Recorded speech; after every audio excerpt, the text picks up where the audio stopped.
Okay, so welcome back to Dreams of the High Frontier. Thanks for coming back. In the last installment, we saw the selection of Yuri Gagarin for the Russian space program, and we saw Yuri Gagarin become the first person to fly in space, and in this installment, we'll see the beginnings of the American Mercury space program.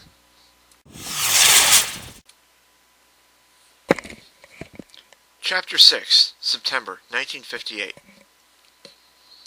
The National Aeronautics and Space Administration was formally incorporated as an agency of the United States government on September 30th, 1958. On that day, all space-based research in the United States, including all manned spaceflight projects, fell under the auspices of NASA. This included the Man in Space Soonest initiative, also known as Project MISS. Begun as a paper study by the United States Air Force, the goal of Project MISS was to put a manned spacecraft in orbit ahead of the Russians. By August 1958, the mission requirements for the Project MISS spacecraft had been finalized, and the Air Force had officially announced a competition for American aerospace companies to submit their designs for the Project MISS spacecraft. The Project MISS spacecraft was designed to be launched into orbit by the Air Force's Thor or Atlas rockets. The MISS capsule was designed for manned orbital missions of up to 48 hours. The pilot's chair was designed with pivot points at the head and feet so that the pilot would always remain in an upright position. The capsule was also equipped with an abort system that consisted of a cluster of powerful solid rocket boosters at the base of the spacecraft. The program limped along until the formation of NASA in the fall of 1958, when it was shut down in favor of Project Mercury.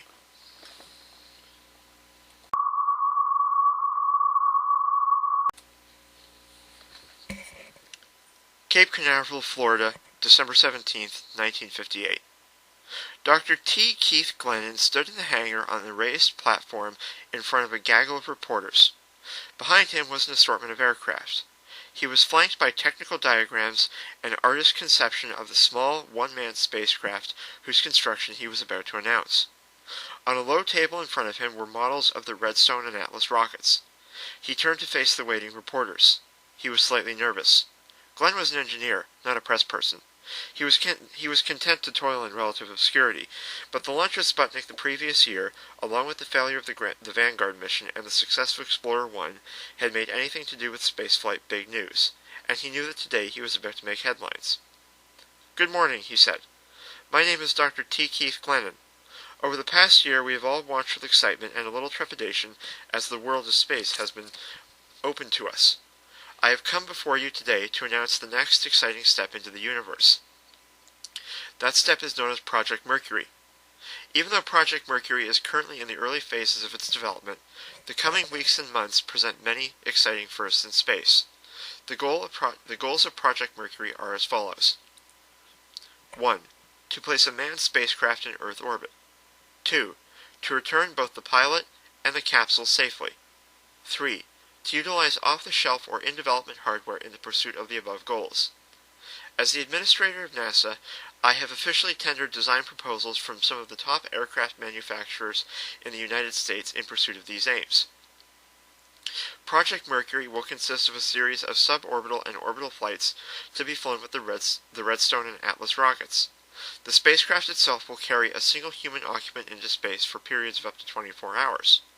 The spacecraft will be controllable by both the pilot and automatically from the ground. We have already begun to receive design proposals from a number of aerospace firms and anticipate making our first manned flights sometime in 1960 or 61. I will now take questions." A number of hands went up. Glennon pointed. Arthur Brankston, New York Times. Can you tell us, Dr. Glennon, why is NASA going back to the drawing board in its manned spaceflight effort? Why not continue to develop Project MISS?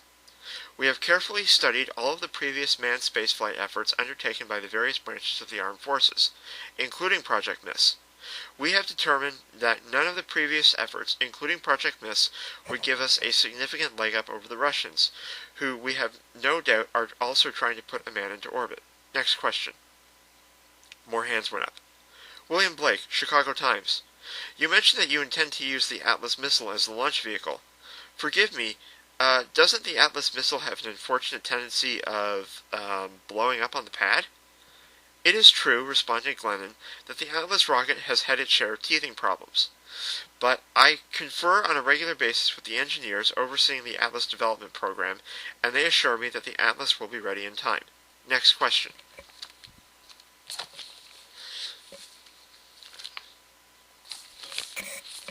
Walter Granger, Dallas Star. "Can you describe the overall program architecture for us?" "Yes," said Glennon. "The program will consist of several phases. The first will test the spacecraft's abort system. We will do this with a series of suborbital flights utilizing small rockets. We do not intend for the spacecraft to leave the atmosphere, only to provide enough altitude to safely test the abort system, which will consist of a cluster of small but powerful solid rocket motors, which will be mounted on an escape tower above the spacecraft. Once these tests have been completed to our satisfaction, we will move on to the heat shield test. For this test, we will conduct a series of unmanned launches to the edge of space, in addition to assuring that the heat shield can survive the stress of re-entry. These tests will allow us to fine-tune our mission control protocols. The next phase after that will be to man-rate the spacecraft, which we will do with a series of test flights utilizing monkeys in place of astronauts. Only when we are assured that the spacecraft is safe for its human occupants will we allow the astronauts to fly it. One last question. Daniel Jackson, Detroit Times. How confident are you that we will beat the Russians to launching the first manned mission into space? We are very confident, replied Glennon. Unlike the Soviet Union, the United States has not tried to shroud its space program in secrecy. We have owned up to our failures and allowed the people of the world to share in our successes. The people working on this project are some of the best scientists, engineers, and technicians in the world. They are totally committed to the success of Project Mercury, as am I, and are all of us who work at NASA.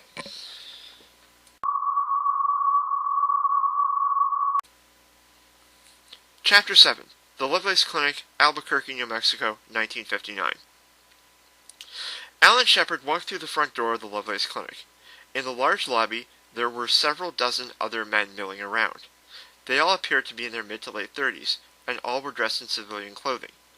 That didn't hide their military bearing, the crew cuts, or the rings from West Point, Annapolis, and Colorado.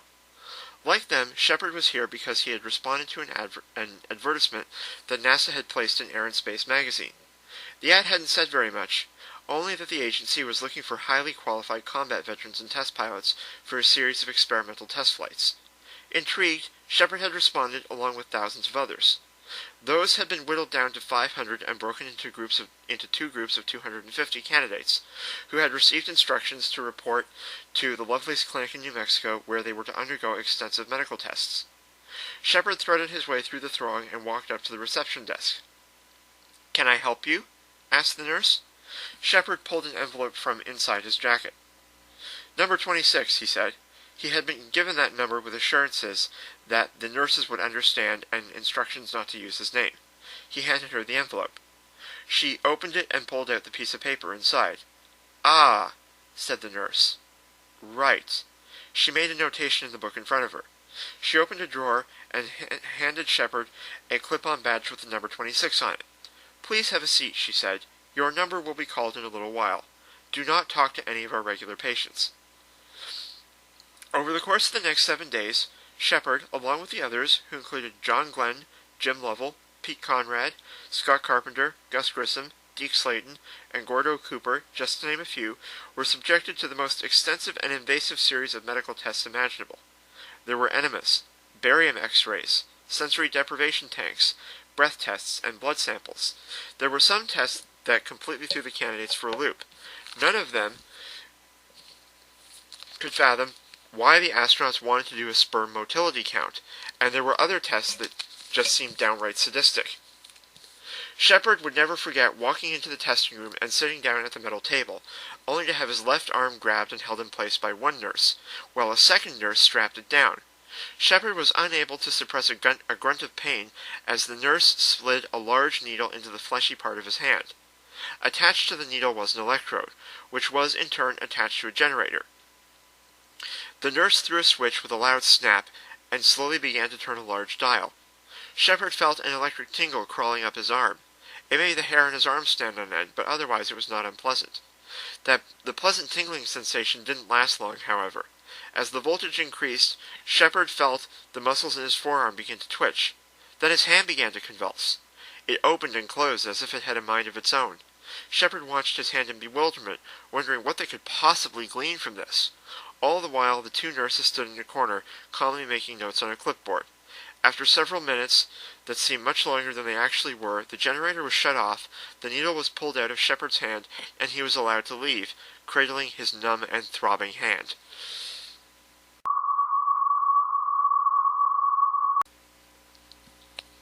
The Dolly Madison House, Washington, D.C., 1959. The 500 original applicants for Project Mercury were initially reduced to 110, and then whittled down to 69. The remaining 69 candidates were summoned to Washington, D.C. for yet more physical and mental tests. They also learned the purpose for which they had undergone such rigorous and invasive medical testing. Dr. Robert Gilruth stepped onto the stage in the auditorium of the Dolly Madison House. Tall and balding, he exuded the air of a university professor, not a pioneer on the cutting edge of space research. He surveyed the men in front of him for a brief second. Then he spoke. "Gentlemen, thank you for coming. I know that you've been through a lot to get to this point, and I imagine that you are curious as to what this is all about. And that is what I am here to tell you." He paused, letting that sink in. The National Air and Space Administration, in response to the recent Soviet space successes, is in the process of designing and building a vehicle capable of taking a single human occupant into space. On a cue, a table with several large models was wheeled onto the stage. Allow me to introduce to you the Project Mercury. The Mercury spacecraft stack will consist of the Mercury capsule and the Redstone and Atlas rockets. The Mercury flight program will consist of several phases. The first phase will consist of a series of flights designed to test the spacecraft's overall flight characteristic and the escape system. The next phase will utilize the Redstone rocket to test the spacecraft's heat shield and ensure that the spacecraft will survive the stress of launch and re-entry. The third phase will ensure that the spacecraft is safe for its human occupants. Man-raiding the Mercury capsule will involve a series of test flights utilizing chimpanzees in place of the pilot. The final two phases of the program will be the manned, suborbital, and orbital missions, and that's where you come in. You are here because we are seeking 7 uniquely qualified individuals for these flights. All of you here today have at least some of the qualities that we are looking for, but we are seeking a unique combination of skill sets and abilities. I am aware that some of you have expressed frustration with the testing process. You are free to drop out at any time. If you want to continue with the program, then please stay. In the audience, Alan Shepard felt his eyebrows go up in surprise. Spaceflight. So that's what all this is about, he thought. Like everyone else, he had avidly followed every development in what the media was now calling the space race. There had been speculation that the Soviets might try to orbit a spacecraft with a human pilot, particularly after their success with Sputnik 2, but so far it had only been speculation, and now it seemed that the United States was hoping to beat the Soviets to the punch. Well, that was not the briefing I expected. Shepard was startled out of his thoughts. It was the man sitting next to him. He must have realized that Shepard was staring at him because he held out his hand and said, "John Glenn, United States Marine Corps." Shepard took the proffered hand and shook it. "Alan Shepard, United States Navy." "So what do you think of all this?" said Glenn. "Well, it's not what I was expecting, that's for sure," responded Shepard. "My orders were to report here for a technical briefing concerning a new landing light system." Glenn nodded.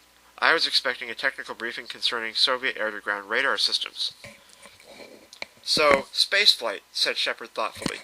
He was trying to grasp the implications of what he had just gotten himself into. "Are you going to stay with the program?"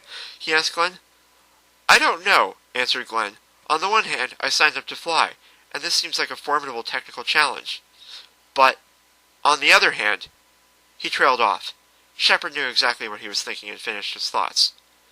"We are career officers," he said, "in line for a flag officer's billet one day. If we get mixed up in some sort of egghead outer space project, we might never live it down, and might come to regret it." "That is true," said Glenn thoughtfully. "But still, there is something to be said for pushing the envelope." Okay, so that concludes this installment of Dreams of the High Frontier. I'd once again like to thank you for listening, and I'll just remind you that you can follow along on Twitter. I will provide the appropriate links to my blog, and I would appreciate it if you would like, comment, and subscribe. And thanks for listening, and see you next time.